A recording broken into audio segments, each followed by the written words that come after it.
We have our moments, you know. It doesn't get easier. You know, everybody says time heals. It doesn't. Paul and Julie Tsatsos say their son Ryan was always known as the life of the party, a young man who could make any bad situation good. He would do anything in his power to make you smile. If you were in the worst mood you were in, the harder you would try. That all changed in the early morning of November 1st, 2015. Ryan was walking along this stretch of road near the CMU campus back to his residence hall with a group of friends when suddenly... Isabella County 911. My friend just got hit by a car. Where'd it happen at? I don't know. He doesn't have a pulse.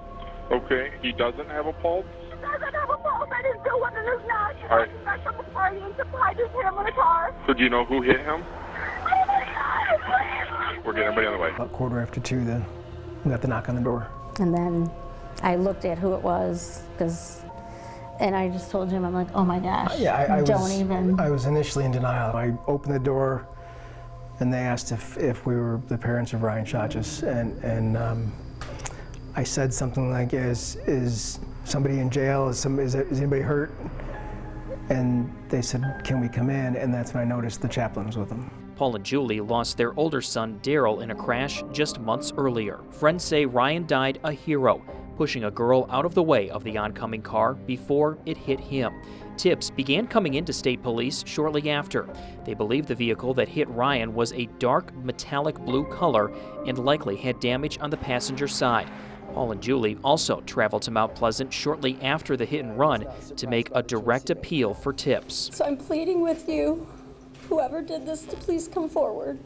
We just need this to understand why. But 6 years later, the case remains open. I never thought it would be 6 years and we still don't have anything. Graduating from college. His friends are all getting engaged. That's hard.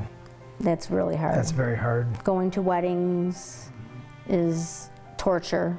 We want to go, we're happy to go, and we are glad we're included, but you can't help when you're sitting at this wedding going, oh, Ryan was supposed to be there. And grandkids, that's another, some of the friends are actually having kids, and it's like, oh, okay, that's another hit in the face that we'll never experience. This is the time of year that's the hardest for Paul and Julie. As you see, I don't have a tree. I can't do a tree because our tree, this is when I'm gonna cry. We used to do it together. It was an all-day thing. And all the ornaments were their ornaments.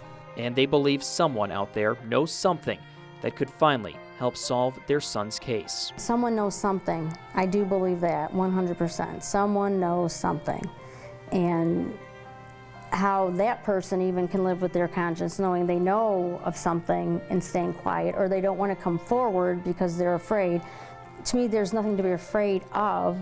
Just say what you know and let everything else take place if they can put all the pieces together. You know someone knows. You can't, the person who did this, there's no possible way they've kept this to themselves for 6 years.